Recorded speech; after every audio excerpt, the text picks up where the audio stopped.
What would you like to have in your life, excuses or results?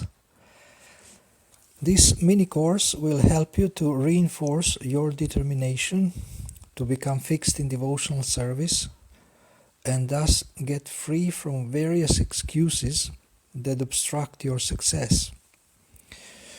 So, in the last about 7 days, 6-7 days, we have been discussing various issues in relation to excuses that we make, and we know that excuses are a bad habit that we don't want to have.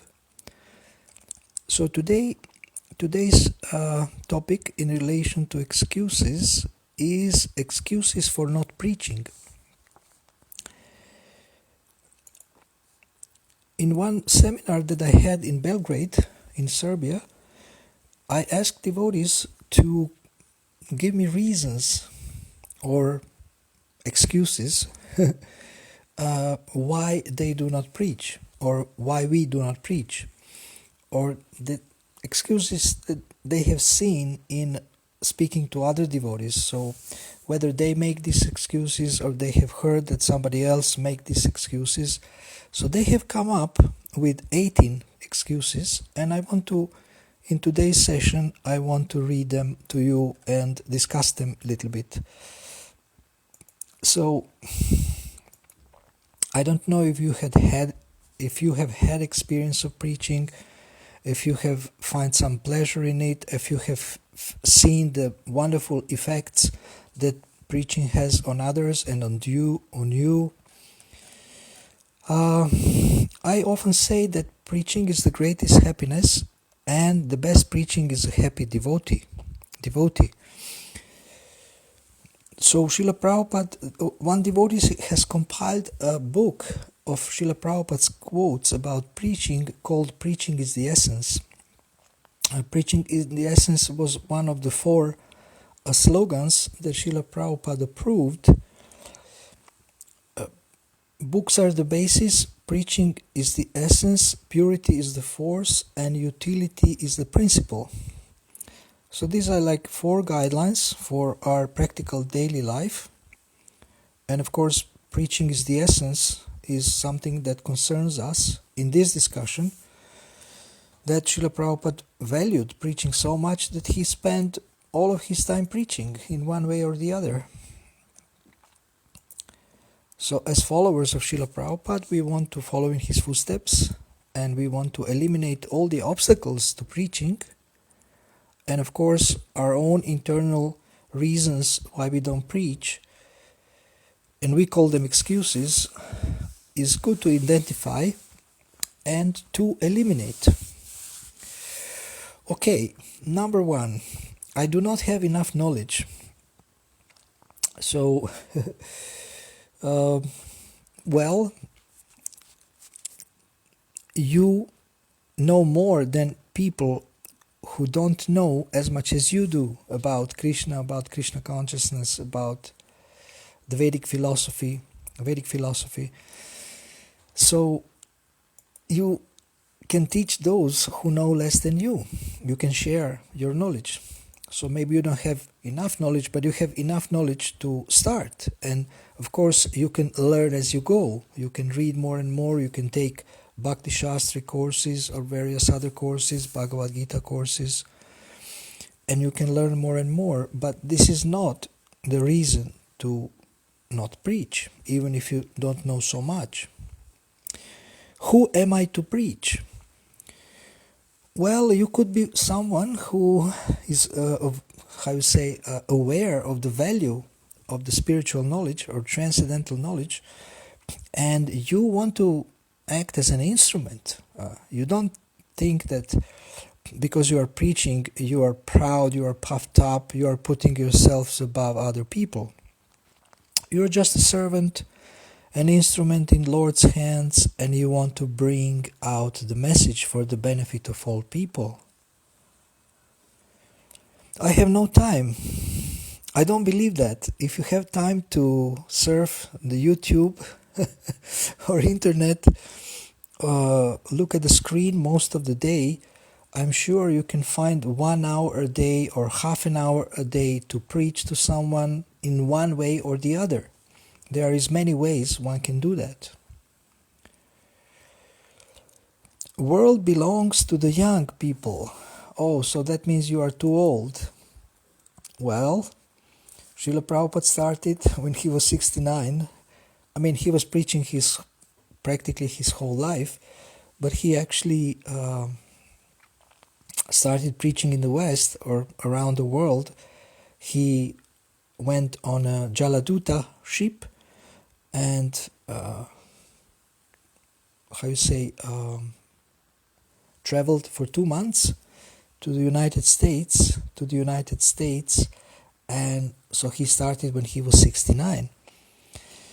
So how old are you?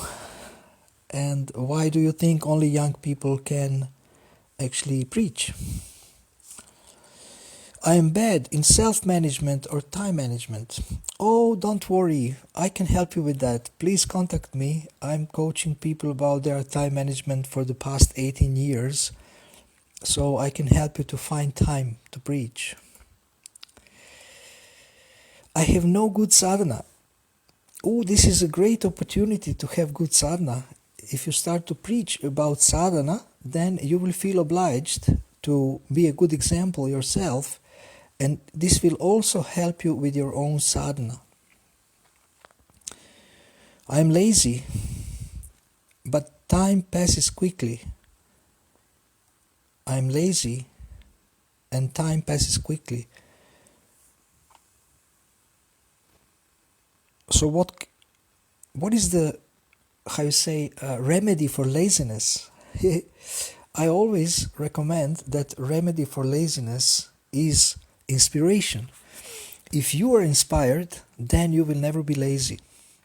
So get yourself inspired by listening to inspiring preachers, by listening to Srila Prabhupada's classes.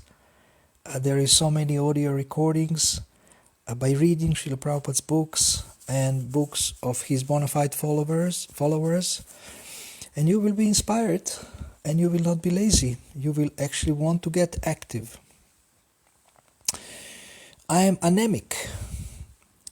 Anemic means lifeless, not inspired, maybe prone to depression. So again, inspiration will be a key to overcoming this state. These are various states of the mode of ignorance or tamaguna, and by getting inspired, one can actually overcome these lower modes and lower states of consciousness. I'm afraid.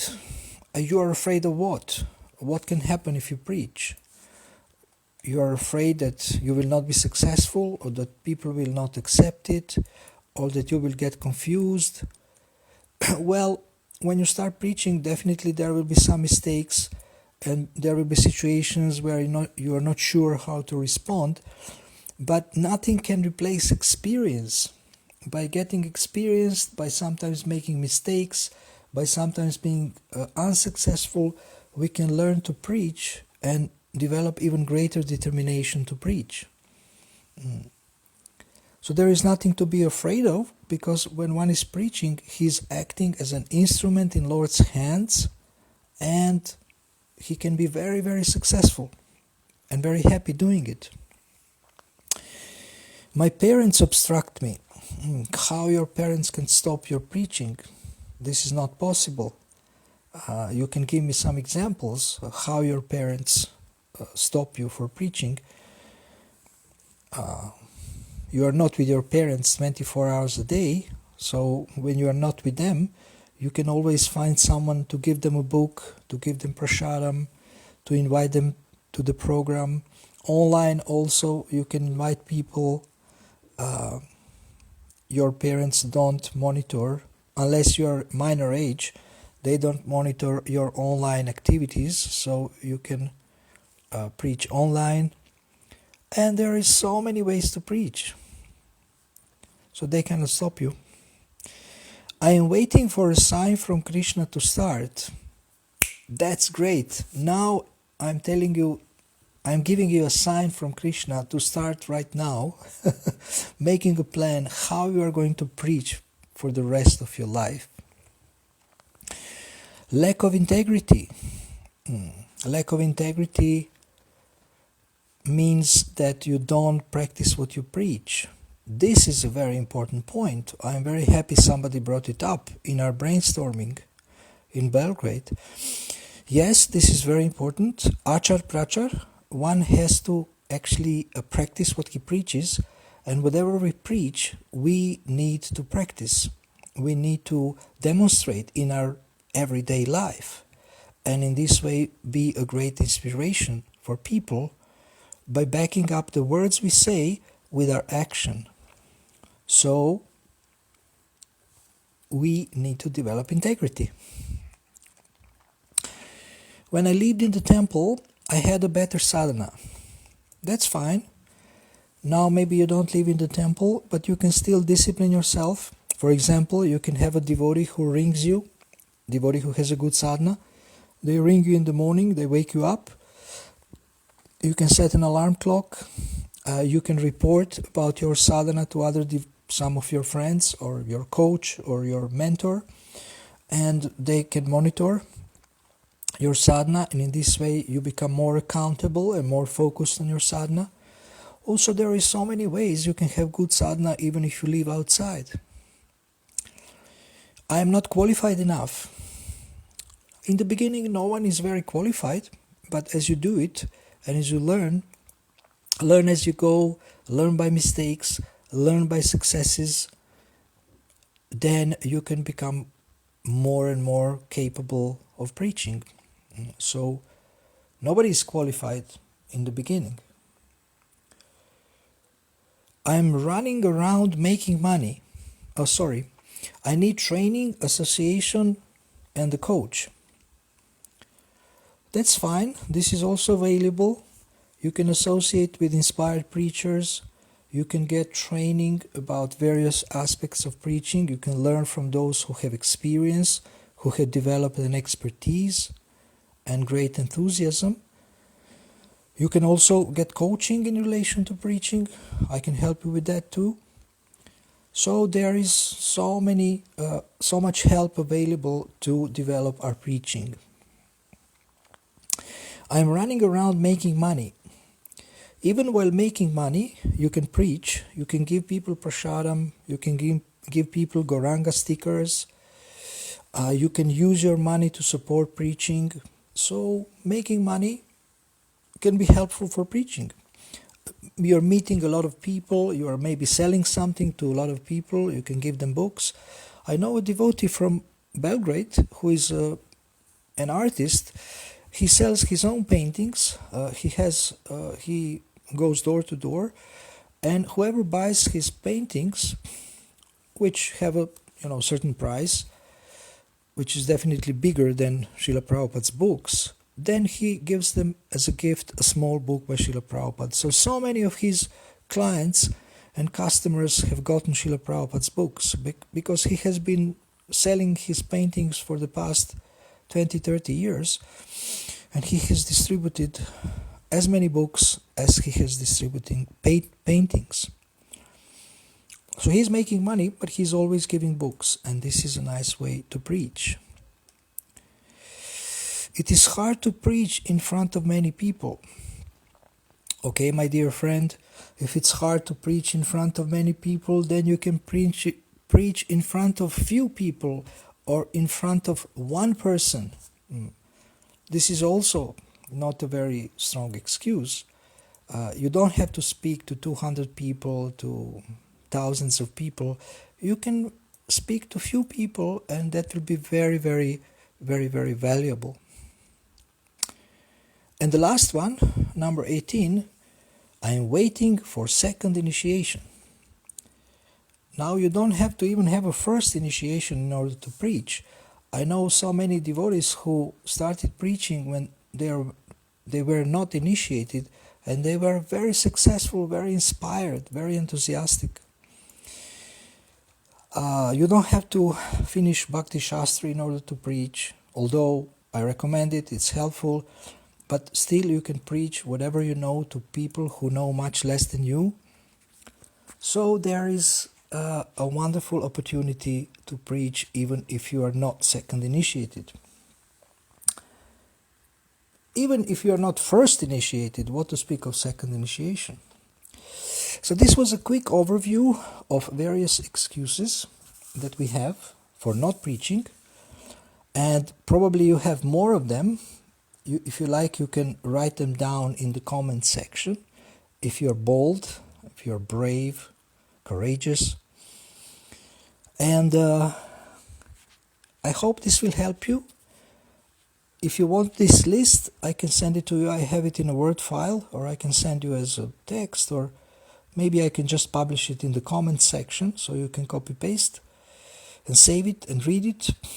But I hope this overview helped you to identify your own excuses for not preaching, and I hope that it inspired you to actually start preaching. Thank you very much.